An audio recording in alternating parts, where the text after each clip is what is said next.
Ooh, Bad Larry. What's up, Bad Larry Kingdom? I'm hoping you're having a fantastic day.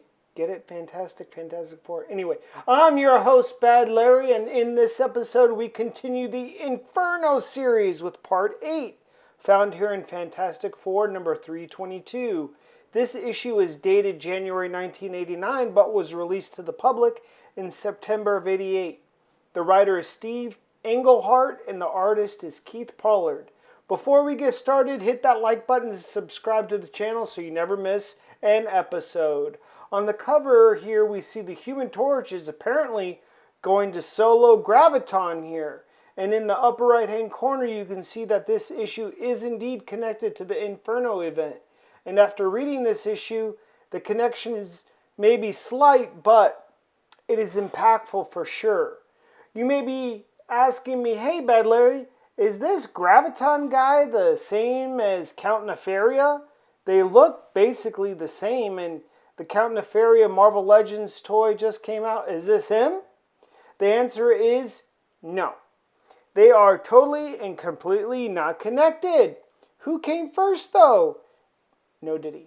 Count Nefaria was created in 1965 by Stan Lee, Jack Kirby, and Don Heck.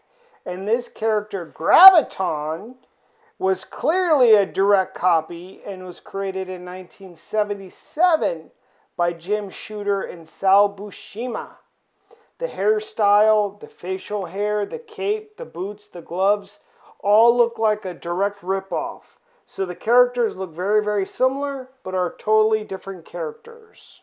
This issue is titled Between a Rock and a Hard Place, and we see a very cocky Graviton talking to himself and telling the audience his power is to control gravity. I mean, his name is kind of the giveaway, right? He's stating, quote, they thought they could destroy me, quote, so who are they? They are indeed the West Coast Avengers, and in West Coast Avengers issue 12 and 13, they defeated Graviton and sent him jettisoning into outer space.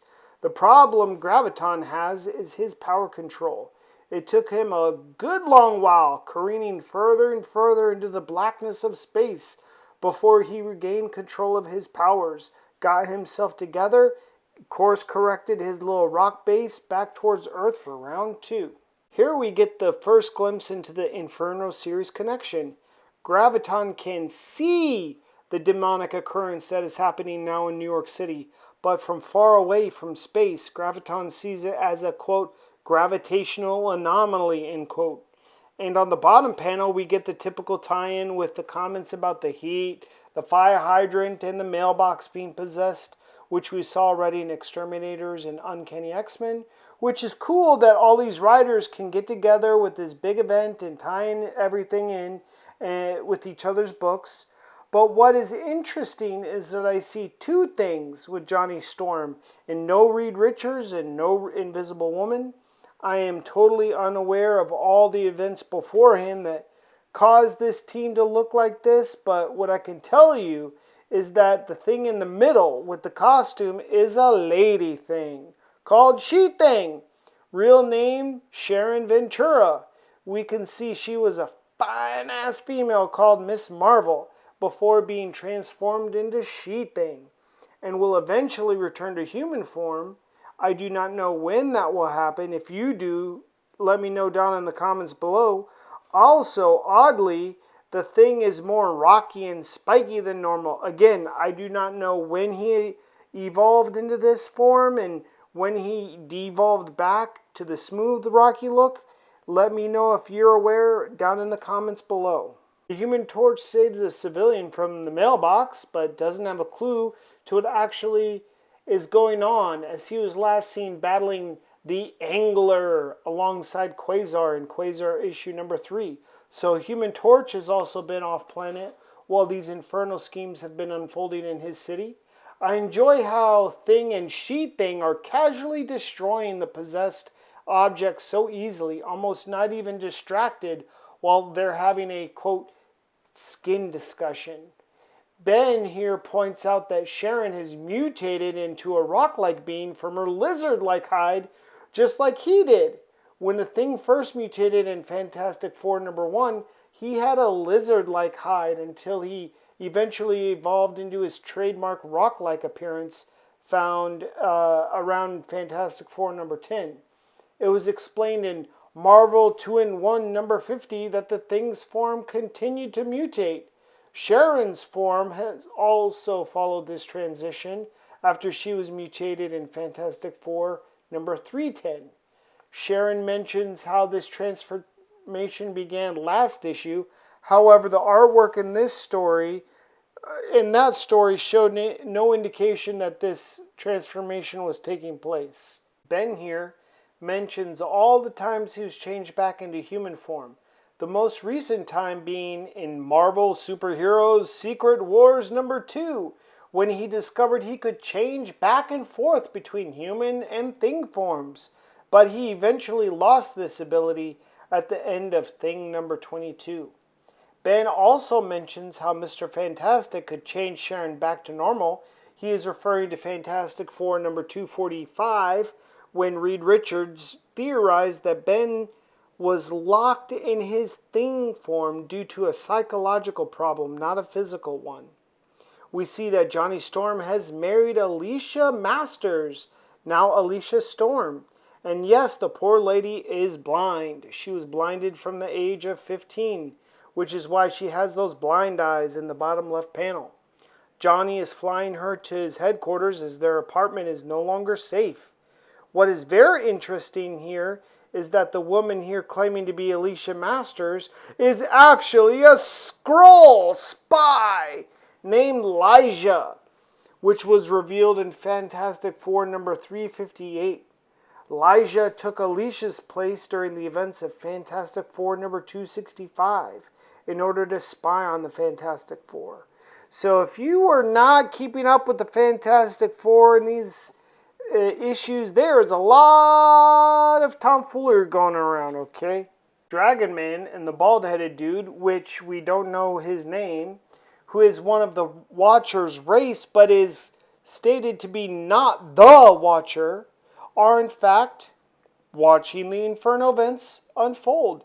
The bald-headed dude is not content though just watching things happen. He wants to break the millennia-old rules on not interfering and actually do something. He has a plan. But first he needs to get some of Johnny Storm's and Miss Marvel, aka She-Thing's DNA first. We don't really discover what his plans actually are in this issue though. This page right here on the right is why this comic is included in the Inferno series. The plan to bring Limbo's dimension to the Earth's dimension is a very complicated process, one that apparently involves a lot of gravity. Well, who is the master of gravity? Graviton here. Graviton says he could easily stop this demonic scheme all by himself. But because he's a greedy, villainous bastard, he will only save the people for a price. Graviton declares he will be the master of New York City. He feels himself to be a god. The Thing knows he's a villain, so he and She-Thing team up to give him the old walloping.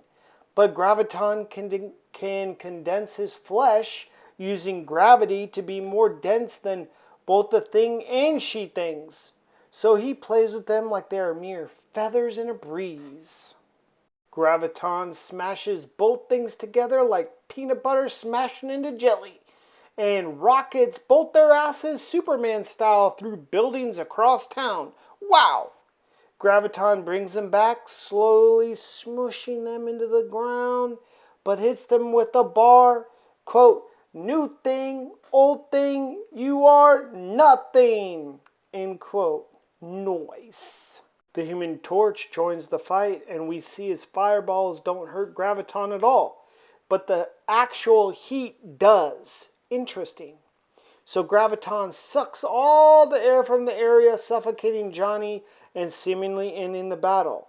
Not only that, Graviton smushes the three heroes together, making a Johnny Storm sandwich, and proceeds to drop an entire building on top of the trio. This is where the title comes from, between a rock and a hard place, meaning Johnny Storm is stuck between the rocky forms of the Thing and this giant-ass building. Graviton is gloating that he beat the Fantastic Four. Well, in name only, I guess. The only two legit members I see here are the Human Torch and the Thing. And numerically, there are only 3 he defeated, so he needs to fact check himself, okay? Somehow the trio heroes lived, thanks to both Thing's powerful exteriors.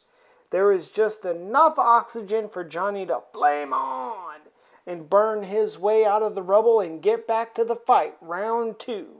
Graviton tries the same old trick, using his gravity to suck out all the oxygen from the area, but Human Torch has been fooled once by that trick already. Fool me once, shame on you. Fool me twice, shame on me. So Johnny comes up to this round with a new plan.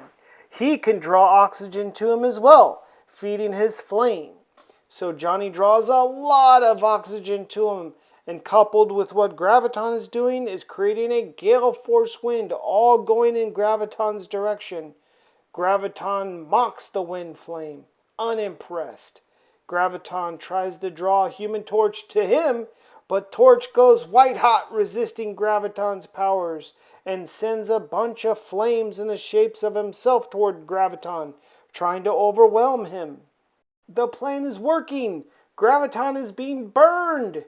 Human Torch sucks all the heat from Graviton's body, freezing him, then surrounds him in a fire tunnel, just completely keeping Graviton off guard to the point he runs away like a little bitch puppy. And while Graviton runs off and is off guard, the Thing pops up from the rubble and knocks his ass out. The bald-headed Watcher character is intrigued. He is aware that Graviton could have ended the city's torment, ended the Inferno series by himself. But the Thing also had a responsibility to knock Graviton out to save his team. A complicated series of events. He realizes maybe there is wisdom of being passive, the way his race of people have been passive for millennia after millennia, and letting things work themselves out. But then, what about his super-duper plan we never learn about? What do we know? What we do know is that a powerful entity, who is not the Watcher, but of the same race of beings, is aware of what is unfolding in New York City and has a plan to do something, but may or may not do it. There. Johnny is having a hard time flaming off, which has never happened before. He had previously had a hard time flaming on, but never off. Insert joke here. Maybe it is due to the intense heat of the city that his body prefers to stay flame on to keep him protected and safe from the demonic energies. My final thoughts on this issue is that it was a bit of a letdown, to be honest. I didn't much care for the art. I feel the art style and the layout of the comic was good for the late 60s, but compared to X Factor or Uncanny X-Men in this same time frame, the art style and the layout seems very dated. I also don't like this rocky, spiky version of the Thing, and having a she thing is corny. Making a she anything, She-Hulk, She-Spider, She-Thor, She-Iron Man, She-Wolverine, all of it is corny. It is lazy character creation and development. Just make new, interesting characters. Stop being derivative of established popular characters and just make a knockoff She version of him. I would say this issue would be a miss for me, other than the one page where we learn Graviton could have stopped the limbo dimension from coming to the Earth dimension, but it would never have mattered as he's knocked out, and Graviton probably would never have saved the city anyway. He's not a hero.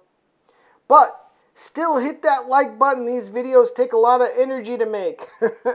And stay tuned for the next episode, part 9 of the Inferno series, where we get to visit the Earth's mightiest heroes in Avengers number 298. Thank you, everyone. Subscribe, hit the like button, and have a blessed day. Peace.